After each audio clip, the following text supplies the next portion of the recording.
Sevgili Qoçlar ve yükselen Qoçlar, 16-22 iyun həftəsində karyera, iş, sosial çevre, ev və ailə həyatınızla əlaqəli mövzular gündəminizdə yer alacaq. 16-22 iyun həftəsində sevgili Qoçlar və yüksələn Qoçlar, karyera və iş həyatınızda daha çox zaman ayıra bilərsiniz. Karyera mövzusunda fərqli düşüncələr içərisində ola bilərsiniz. Sosial mediada görünürlüyünüz arta bilər. Cəmiyyət içərisində olma arzunuz və istəyiniz bu həftə çox yüksək ola bilər. Sosial çevrənizdə çox aktiv ola bilərsiniz. Özünüzdən yaşca böyük şəxslərlə aranızda biraz soyuqluq yaşanıla bilər, diqqətli olmağa çalışın və Marsın qız bürcündə hərəkət etməyə başlaması nəticəsində iş temponuz sürətlənir, iş həyatınızda yeni məsuliyyətlər ala bilərsiniz, iş həyatınızda yeni layihələrdə iştirak edə bilərsiniz və eyni zamanda bu həftə iş yoldaşlarınızla aranızda biraz problemlər, gərginliklər, çatışmalar və davalar yaşanıla bilər, diqqətli olmağa çalışın. Sağlıq baxımından isə bağırsaqlar, mədə, sinir sistemi kimi həssas narahatlıqlar yaşaya bilərsiniz, diqqətli olmağa çalışın. Biraz özünüzdə yorğunçuluq hiss edə bilərsiniz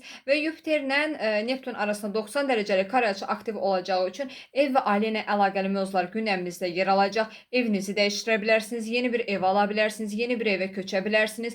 Evin kirası, yeni bir evə köçmə, sənətlə əlaqəli işlər varsa, bu həftə həyata keçirmək üçün uyğun bir müddətdə dəyərləndirməyə çalışın və eyni zamanda keçmişdə yaşadığınız hadisələri xatırlaya bilərsiniz və nostalji hisslər yaşaya bilərsiniz bu həftə.